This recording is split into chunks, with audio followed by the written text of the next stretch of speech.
D തനു, ഈ നിൽക്കുന്നവൻ പറഞ്ഞതിനോട് നീയും യോജിക്കുന്നുണ്ടോ? നിന്റെ കെട്ടിയവൻ ഇവനാണോ? നീ ഇത് എവിടെ നോക്കി നിൽക്കോ? ഞാൻ ചോദിച്ചത് നീ കേട്ടില്ലേ? നിനക്ക് കെട്ടിയവൻ്റെ പേര് മാത്രമാണോ അതോ നിന്റെ തന്തയുടെ പേര് മാറിപ്പോവോ? സൂര്യ, ഇത് ഞാനും ഇവളും തമ്മിലുള്ള പ്രശ്നം. നീ ഇതിലിടപെടണ്ട. സൂര്യ, നീ ഞാൻ പറയുന്നത് കേൾക്കട്ടെ. നീ ഇനിയൊന്നും പറയണ്ട. നീ പറഞ്ഞെടുത്തോളം എനിക്കങ്ങ് ബോധിച്ച്. നീങ്ങു വന്നേ തനു. സൂര്യ, ഇവിടെ എന്തൊക്കെ നടക്കുന്നതെന്ന് എനിക്ക് മനസ്സിലാവുന്നില്ല. പക്ഷെ നമുക്കിപ്പം ആ കമ്മിറ്റി ഓഫീസിൽ പോകണം. ഞാൻ അച്ഛനെ കൊടുത്ത വാക്കാ ഈ ഉത്സവം നന്നായിട്ട് നടക്കുമെന്ന്. അതുകൊണ്ട് മാത്രം ഞാൻ നിന്നെ വെറുതെ വിടുക. ഇനി നിന്നെ എൻ്റെ വീട്ടിൽ കൊണ്ടുപോയേക്കരുത്. എങ്ങോട്ടാന്ന് വെച്ചാൽ പെട്ടിയും പ്രമാണമായിട്ട് ഇറങ്ങിക്കോണം. കേട്ടോടാ മനു.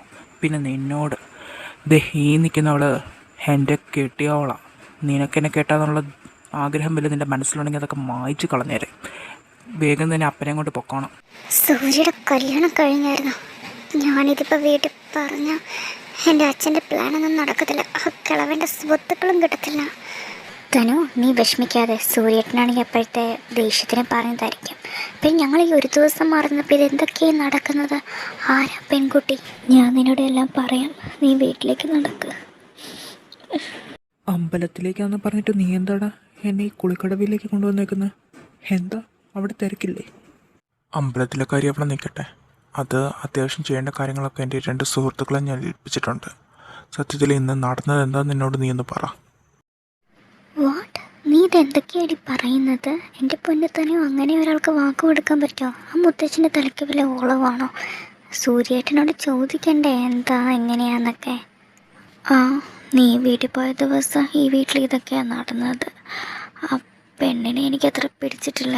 ഇനി ഇന്ന് നടന്ന കാര്യങ്ങൾ വീട്ടിൽ മുത്തശ്ശനോട് വന്ന് പറഞ്ഞ് തീർന്നല്ല. ആ, രണ്ടുപേരും കൂടി ഇവിടെ നിൽക്കുവാണോ? അമ്മു, അപ്പു വന്നില്ലേ? അതോ ക്ഷേത്രത്തിൽ തന്നെയാണോ? സൂര്യയും വന്നില്ലല്ലോ. ഇനി ക്ഷേത്രത്തിൽ നിന്ന് ഭക്ഷണം കഴിക്കാൻ വേണ്ടിയിട്ടാണോ? നിങ്ങൾ കഴിക്കാൻ വരുന്നില്ലേ ഉച്ചയോണ്? എന്ത് പറ്റി തന്നെ? നിനക്ക് കുറച്ച് ടെൻഷനുള്ള പോലെ. എന്തെങ്കിലും പ്രശ്നമുണ്ടോ? പ്രശ്നമോ? ഒരു പ്രശ്നമില്ലമ്മേ. പിന്നെ അപ്പുവേട്ടനും സൂര്യേട്ടനും ആണെങ്കിൽ അമ്പലത്തിൽ നിൽക്കുക. ഇവിടെ കുറച്ച് പണിയുണ്ടെന്നാണ് പറഞ്ഞത്. പിന്നെ ഞങ്ങളിങ്ങോട്ട് പോന്നു. തനുവിന് ചെറിയ തലവേദന. ആ, കൊള്ളാം. തലവേദന വരാതിരുന്നെങ്കിൽ അതിശയമുള്ളൂ. ഏത് സമയം വെയിലും കൊണ്ട് മാവേലും കല്ലെറിഞ്ഞ് നടക്കുക. ഇതിൽ കല്യാണം കഴിഞ്ഞ് പെണ്ണെന്നുള്ള ചിന്ത വലിയുണ്ടോ? ആ മോനായതുകൊണ്ട് ഇതൊക്കെ സമ്മതിച്ച് തരുന്നത്.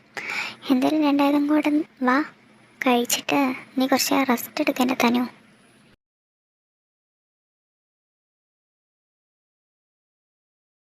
അവിടെ നടന്നത് നിങ്ങൾ അറിഞ്ഞു കാണുമല്ലോ. ഇനി ആ ഡോക്ടർ ചേർക്കനെ കൂട്ടു പിടിച്ചിട്ട് കാര്യമുണ്ടോ? അവൻ പടിക്കെ കൊണ്ട് കല ഉടച്ചില്ലേ. ഇനി നമ്മളെ എങ്ങനെ അവൻ സഹായിക്കാനാ? ഇല്ല മുത്തശ്ശ, അവൻ നമ്മളെ സഹായിക്കുക തന്നെയാണ് ചെയ്തത്. ഇന്ന് അമ്പലത്തിൽ അരങ്ങേറിയ സംഭവത്തോടെ നമുക്കൊരു കാര്യം വ്യക്തമായി. തനു ആ സൂര്യൻ നല്ല സ്വരച്ചേർച്ചയിലൊന്നും അല്ല. അവർ തമ്മിൽ എന്തൊക്കെയോ പ്രശ്നങ്ങളുണ്ട്. പിന്നെ നമ്മൾ നേരത്തെ തീരുമാനിച്ച പോലെ അപ്പുവിൻ്റെ കാര്യത്തിൽ ഏറ്റവും വലിയ തീരുമാനം വേഗം തന്നെ എടുക്കണം. അവനെ തീർക്കണോ അതോ എന്താ ചെയ്യേണ്ടതെന്ന് വെച്ചാൽ അങ്ങനെ. ആ കാര്യം ഏട്ടൻ എനിക്ക് വിട്ടേരെ. അപ്പുവിനെ അല്ലേ, അതിനുള്ള കാര്യങ്ങളൊക്കെ 2 ദിവസത്തിനുള്ളിൽ ശരിയാക്കാം. ഞാൻ ആളെ ഏർപ്പാടാക്കിയിട്ടുമുണ്ട്. അവർ വരും. പക്ഷെ സന്ധ്യയായില്ല. ഇച്ചിരി ചാറ്റൽ മഴയുണ്ട്. എത്ര നേരമായി ഞാൻ നോക്കി നിൽക്കുന്നു. ആ, വന്നോ?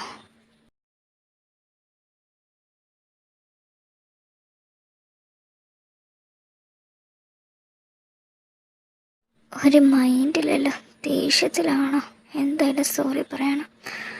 സോറി. ആ, നീ എന്തേലും പറഞ്ഞോടി? ഒന്നുമില്ല. തനു, നീ ഒന്നവിടെ നിന്നേ. എനിക്ക് വളരെ സീരിയസ് ആയിട്ടുള്ള കാര്യം നിന്നോട് ഇപ്പോൾ സംസാരിക്കാനുണ്ട്.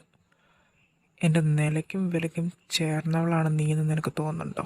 എൻ്റെ മുഖത്ത് നോക്കടി. ആ, ഇനി നീ പറ. ഞാനാണെങ്കിലൊരു ഡോക്ടർ, പുറത്തൊക്കെ പോയി പഠിച്ചു.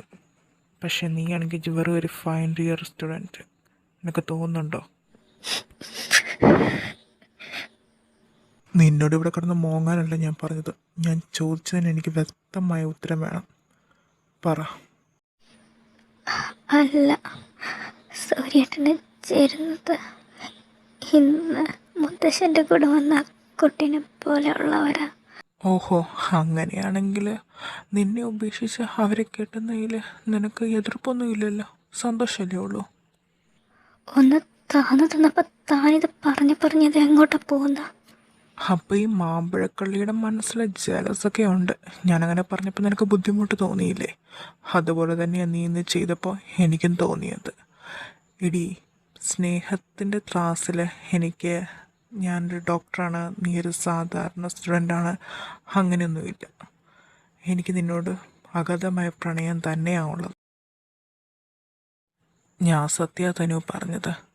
ഞാൻ മുമ്പ് പറഞ്ഞ പോലത്തെ ഇൻസെക്യൂരിറ്റീസ് നിൻ്റെ മനസ്സിലുള്ളത് കൊണ്ടാണ് നിനക്കെന്നെ തിരിച്ച് പ്രണയിക്കാൻ പറ്റാത്തത്. അതെല്ലാം നീ മാറ്റി വെക്കണം. എനിക്കറിയാം ഈ കല്യാണം നിൻ്റെ പൂർണ്ണമായ സമ്മതത്തോടെ ഒന്നും നടന്നതല്ലെന്ന്. നമുക്ക് ഈ ഒരു മാരിഡ് ലൈഫിന് ഒരു ചാൻസ് കൊടുത്തുകൂടെ തനു? പ്ലീസ്. എൻ്റെ മാത്രം എന്നെ വിട്ടിങ്ങോട്ടും പോവല്ലേ. എനിക്ക് ഒരുപാട് ഇഷ്ടമാണ്.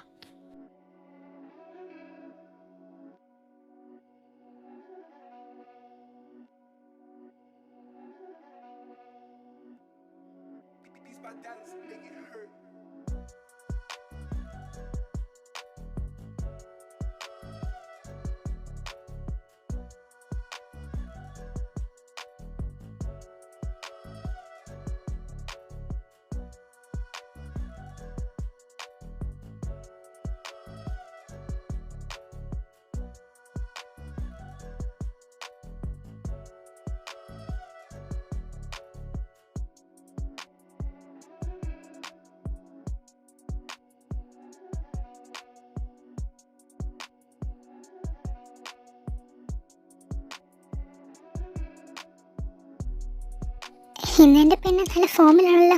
എന്നാ ഇന്ന് നേരത്തെ അടുക്കള കയറിയത്? പിന്നെ ഒരു കാര്യമുണ്ട്. അതൊന്നുമില്ല, കയറണമെന്ന് തോന്നി അതുകൊണ്ടാണ്. പിന്നെ എന്നെ കാര്യമുണ്ടെന്ന് പറഞ്ഞു. തനുവേ, എൻ്റെ ചെറുക്കനായിട്ട് പണി കൊടുക്കാൻ വേണ്ടിയിട്ടാണോ? പിന്നെ മറ്റേ കാര്യം എന്താണെന്ന് വെച്ചാൽ മോൻ്റെ കൂട്ടുകാരനല്ലേ മനു, അവനാണെങ്കിൽ തിരിച്ചു പോവാന്ന് വീട്ടിൽ നിന്ന് വിളിച്ചു. ആണോ? അമ്മ എന്തിയെ? ലക്ഷ്മി ആണെങ്കിൽ തൊഴാൻ പോയടി. നീയാണെങ്കിൽ കുളിച്ചിട്ട് ചെല്ലേ, അവനെയും വിളിച്ചോ കേട്ടോ, ഒരുമിച്ച് പോയി തൊഴിലിട്ട് വാ. അപ്പം മോള് പറഞ്ഞു വരുന്നത് നേരത്തെ തന്നെ സൂര്യയുടെ കല്യാണം കഴിഞ്ഞെന്നാണോ? അതെന്താ ഇവിടെയുള്ള ഒരാരും സാറിനെ അറിയിക്കാത്തത്? എന്തായാലും ഇതിങ്ങനെ തന്നെ ഇരിക്കട്ടെ, അല്ലെങ്കിൽ നമ്മുടെ പ്ലാനൊന്നും നടക്കത്തില്ല. അതെ ഡാഡി, ഞാൻ പറഞ്ഞത് സത്യ. സമയമാകുമ്പോൾ ഞാൻ എല്ലാവരും അറിയിക്കാം. ആ തൻവി സൂര്യേട്ടൻ എനിക്കുള്ളതാ, വേറെ ആർക്കും ഞാൻ കൊടുക്കില്ല. ആഹാ, നിങ്ങൾ രണ്ടുപേരും ഇവിടെ നിൽക്കുവാണോ? ഞാൻ എവിടെയൊക്കെ അന്വേഷിച്ചെന്ന് അറിയോ? രാവിലെ ഭക്ഷണം കഴിക്കാൻ വരുന്നില്ലേ? വാ മോളെ, ബാടോ. വരുമോ മുത്തശ്ശ? രണ്ടാളും താഴികയില്ല, ഞാനാണെങ്കിൽ പോയി സൂര്യനെ വിളിച്ചിട്ട് വരാം. കിളവൻ പോയോ?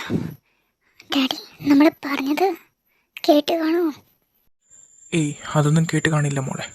എന്തായാലും നമ്മളിനി സൂക്ഷിച്ച് നീങ്ങണം, അല്ലെങ്കിൽ ആ കളവൻ്റെ കോടിക്കണക്കിന് വരുന്ന സ്വത്തുക്കൾ നമുക്ക് നഷ്ടപ്പെടും.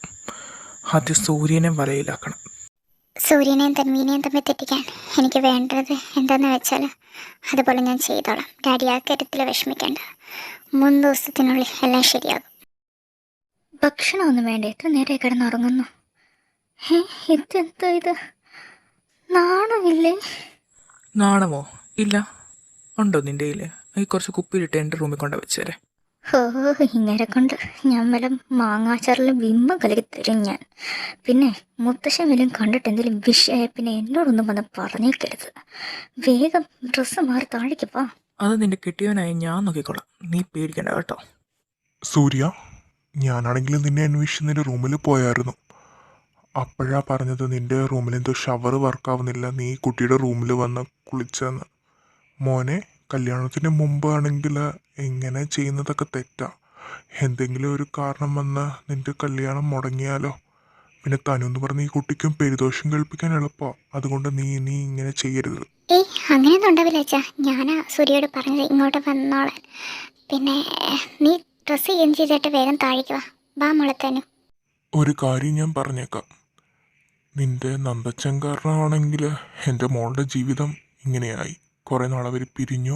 മക്കളുടെ കൂടെ ജീവിക്കാനോ അവൾക്ക് അവസരം ലഭിച്ചില്ല. ഇനി തനു, നീ കാരണം എൻ്റെ സൂര്യയുടെ ജീവിതത്തിൽ അങ്ങനെയൊന്നും സംഭവിക്കാൻ പാടില്ല. നീ അവനിൽ നിന്ന് കുറച്ച് അകലെ അങ്ങ് പാലിച്ചേക്കണം കേട്ടോ പറഞ്ഞത്. ഞാൻ ശ്രദ്ധിച്ചോളാം. ഞാൻ വിഷമിക്കാൻ വേണ്ടി പറഞ്ഞതല്ല. ആ, അത് നോക്കിയാൽ കൊള്ളാം. ലക്ഷ്മി ഇവിടെ ഇല്ലല്ലേ? നീ ഒന്ന് വന്നേ, എനിക്ക് നിന്നോടും അവനോടും കുറച്ച് കാര്യം പറയാനുണ്ട്. സൂര്യ, നീ വേഗം ഡ്രസ്സ് മാറിയിട്ട് താഴേക്ക് വാ. തനു തനു നീ എന്താടി ഈ കുഞ്ഞു തലക്കകത്ത് ഇങ്ങനെ കിടന്ന് ആലോചിക്കുന്ന? മുത്തശ്ശനോട് പറഞ്ഞ പോലെ എന്നിൽ നിന്ന് അകലം പാലിക്കാൻ വല്ലതും ആണെങ്കിൽ നിനക്ക് 3 വർഷം കഴിഞ്ഞ് മതി കുട്ടികളെന്നായിരുന്നു എൻ്റെ വിചാരം. അത് നീ അടുത്ത വർഷത്തിനാക്കിക്കില്ലേ നിന്റെ പ്രസവം? പ്രസവോ? നിങ്ങൾക്കെന്താ ഇത്? കാമഭ്രാന്താണോ? എന്തൊക്കെയാ പറയുന്നു? അത് നീ കാണാൻ പോകുന്നേ ഉള്ളൂ. ഞാൻ എന്തായാലും എൻ്റെ റൂമിൽ പോയി ഡ്രസ്സ് മാറിയിട്ട് വരാം. നമുക്കെന്നിട്ട് അമ്പലത്തിലേക്ക് പോയേക്കാം. നീ അപ്പനോടും കൂടെ പറഞ്ഞേരെ. നീയും ഡ്രസ്സ് മാറിയിട്ട് വാ. പറഞ്ഞിട്ട് കാര്യമില്ല. എന്തിനും വിഷയം ഉണ്ടായിട്ട് ഇനി സൂര്യട്ടനും നഷ്ടപ്പെടേണ്ടി വന്നാൽ അപ്പം ഞാൻ പറയാം. എന്താ തനു നീ ഇവിടെ നിന്ന് ഒറ്റയ്ക്ക് സംസാരിക്കുന്നത്? അപ്പോഴേട്ടും പോകാൻ ഇറങ്ങി. സൂര്യേട്ടനെ അന്വേഷിക്കുന്നുണ്ട്, അത് പറയാൻ വേണ്ടി ഞാൻ വന്നതാ. അമ്മോ, അവനും ഇറങ്ങിയല്ലേ? പിന്നെ നമുക്കിത് കാറിൽ പോകാം. ഇന്ന് തനുവും വരുന്നുണ്ട്. നീ റെഡി ആയിട്ടിരിക്കുമല്ലേ? നമുക്ക് ക്ഷേത്രത്തിൽ പോയി തൊഴുതിട്ട് വരാം. ബാ. ശരി ഏട്ടാ, നമുക്ക് എല്ലാവർക്കും കൂടെ ഒരുമിച്ച് പോകാം. ബാടി തനു. ഓക്കെ, എങ്കിൽ രണ്ടുപേരും കൂടെ കാറിൻ്റെ അങ്ങോട്ട് നടന്നോ. ഞാനാണെങ്കിൽ ഇപ്പോൾ വന്നിരുന്നു ഒരാളെ കണ്ടിട്ട് വരാം. പാക്കിംഗ് ഒക്കെ കഴിഞ്ഞോ നിൻ്റെ? ഞാനിവിടെ വിട്ട് പോവാന്നുള്ള നിൻ്റെ തെറ്റിദ്ധാരണയാണ്. ഞാൻ പോകുന്നത് ആരുടെ വീട്ടിലേക്കെന്ന് നിനക്ക് നന്നായിട്ട് അറിയാമെന്ന് എനിക്കറിയാം. തനുവിനെ ഞാൻ ഒത്തിരി മോഹിച്ചു പോയി. പൊന്ന മോനെ, നീ ആരെക്കുറിച്ച് എന്നോട് പറയുന്നെന്നുള്ള ബോധമുണ്ട്? എൻ്റെ ഭാര്യയാണ് അവൾ. എനിക്കറിയാം നീ ഇവിടെ വിട്ട് പോകത്തില്ല. നീ ആരെ ഇടയ്ക്കിടയ്ക്ക് ഇവിടെ നിന്ന് കാണാൻ പോയിക്കൊണ്ടിരുന്നത്. കൂടെ നിന്ന് ചതിച്ച ചേറ്റ. നിനക്ക് അവളുടെ ഒരു രോമത്തിൽ പോലും തൊടാൻ കഴിയില്ല. എനിക്കൊരു കഴിഞ്ഞ കാലമുണ്ട്, അത് നീ അറിയാൻ പോകുന്നതേ ഉള്ളൂ. ഇറങ്ങിപ്പോടാ എൻ്റെ വീട്ടിൽ നിന്ന്. ഞാൻ എല്ലാവരെയും ഏർപ്പാടാക്കിയിട്ടുണ്ട്. ഇന്ന് ഉച്ചയോടെ ആ ഒരു സന്തോഷ വാർത്ത കേൾക്കാം. അപ്പു ഈ ലോകത്തു നിന്ന് പോയെന്ന്. നീ ഒത്തിരി അങ്ങ് സന്തോഷിക്കേണ്ട. കാര്യം നടന്നതിന് ശേഷം സന്തോഷിച്ചാൽ മതി. അവന്മാരുടെ കൂടെയുള്ളത് സൂര്യ എന്ന് നീ മറന്നു പോയേക്കില്ലേ? ഞാൻ അന്വേഷിച്ചിടത്തോളം അവനെ അത്ര നിസ്സാരക്കാരനൊന്നും അല്ല. ഡോക്ടറാണ്, ജീവൻ രക്ഷിക്കുന്നവനാണ്. പക്ഷേ അവന് നമ്മളറിയാത്ത എന്തോ ഒരു പാസ്റ്റ് ഉണ്ട്.